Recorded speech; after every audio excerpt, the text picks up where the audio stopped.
Pemirsa, motif dibalik penculikan dan pembunuhan Kepala Cabang Bank BUMN Muhammad Ilham Pradipta akhirnya terkuak. Berdasarkan temuan dari Direktorat Reserse Kriminal Umum Polda Metro Jaya, motif utama pembunuhan Ilham Pradipta adalah rencana pengambil alihan dana dari rekening dorman ke rekening penampungan. Polisi menyebut pada 31 Juli 2025 tersangka C alias Ken bersama DH dan AAM sempat menggelar pertemuan untuk membahas eksekusi. Pelaku C diketahui memiliki informasi penting tentang rekening-rekening dorman yang belum aktif di Bank BRI. C dan DH memutuskan untuk memilih opsi menculik dan memaksa korban untuk memindahkan dana. Ilham pun diculik saat berada di parkiran supermarket Pasar Rebo pada Rabu 20 Agustus.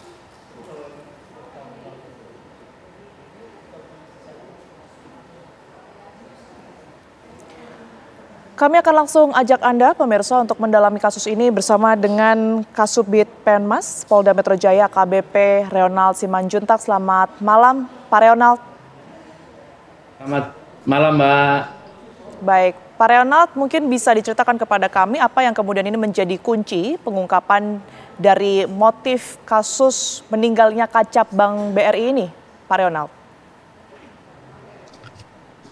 Ya. Pada kesempatan yang baik ini kami sampaikan bahwa kunci keberhasilan dari bisa terungkap perkara ini adalah dibentuknya kerjasama tim ya oleh Pak Direktur Kriminal Umum, baik dari Subdit Resmob maupun Jatanras yang sama-sama mengungkap perkara ini. Dan di sini kami sampaikan ada 4 klaster, Mbak. Ada 4 klaster, yaitu klaster pertama adalah klaster otak perencana, kemudian klaster 2 adalah klaster yang eksekutor penculik, klaster 3 adalah klaster yang melakukan penganiayaan sehingga korban kehilangan nyawanya, kemudian klaster keempat adalah klaster yang membuntuti atau surveillance terhadap korban. Kemudian setelah dalami, kemudian diketahui bahwa sebenarnya niat awal dari para pelaku ini adalah menculik, kemudian melakukan intimidasi kepada korban agar korban bisa membuka atau memberikan rekomendasi untuk membuka rekening dorman tersebut untuk dialihkan kepada nomor rekening yang sudah disiapkan oleh C alias K, ya, oleh mastermind-nya adalah C alias K.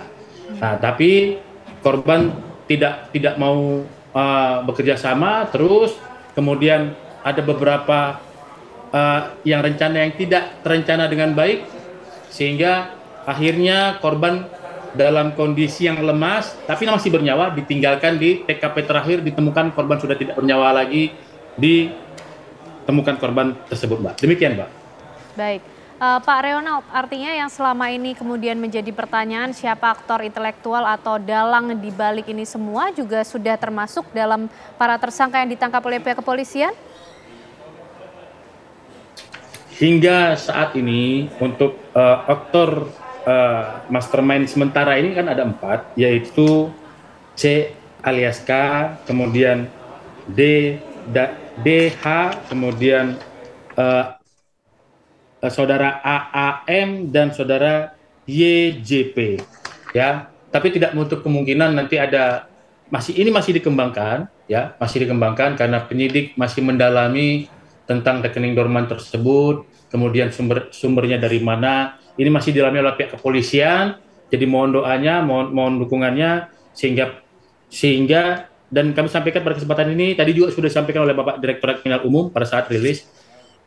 Untuk C alias K ini kan sampai sekarang masih ada yang ditutupi, belum terbuka kepada penyidik. Nah, penyidik masih membutuhkan waktu, ya, untuk mengumpulkan alat bukti lain, ya, secara scientific crime investigation, ya, dengan alat bukti secara konvensional, yang mana nanti dengan 2 alat bukti tersebut dan dengan keterangan-keterangan saksi lainnya, ya, membuat tersangka C alias K ini tidak bisa lagi berkutik sehingga mau menceritakan apa sebenarnya. Walaupun nanti dia tidak bercerita, semua alat bukti ini akan baik yang secara scientific crime investigation, baik dengan secara konvensional dan keterangan-keterangan saksi yang yang disinkronisasikan dengan keterangan saksi lainnya, sehingga membuka tabir walaupun nanti tersangka CLS tadi tidak bercerita, alat bukti tersebut yang akan bercerita, Mbak. Karena yang saya pada kesempatan baik ini juga kami sampaikan, zaman sekarang kan sudah tidak bisa lagi penyidikan melakukan kekerasan, terus ancaman kepada pelaku, ya melakukan pemukulan udah nggak bisa lagi. Jadi penyidik harus menggunakan kepiawaiannya untuk bagaimana membujuk pelaku, baik pendekatan secara emosional kepada pelaku atau dengan yang tadi saya sampaikan alat bukti scientific crime investigation, kemudian alat bukti konvensional, nanti dengan beberapa keterangan ini loh, ini sudah seperti ini hasil dari psikologi forensik atau dari hasil cyber forensik, ya kan. Terus ini loh keterangan saksi, ini loh alat bukti ini. Kamu mau ngomong apa lagi? Ini sudah nggak bisa kamu ngelak lagi. Akhirnya di situ pelaku akhirnya sudah nggak bisa lagi bersembunyi di balik itu semua. Akhirnya mau membuka dan bercerita apa sebenarnya di balik tabir ini semua.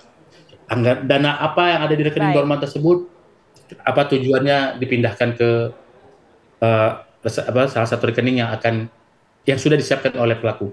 Dan kami tekankan bahwa belum sempat terjadi perpindahan dana tersebut. Dana tersebut masih ada di rekening Dorman.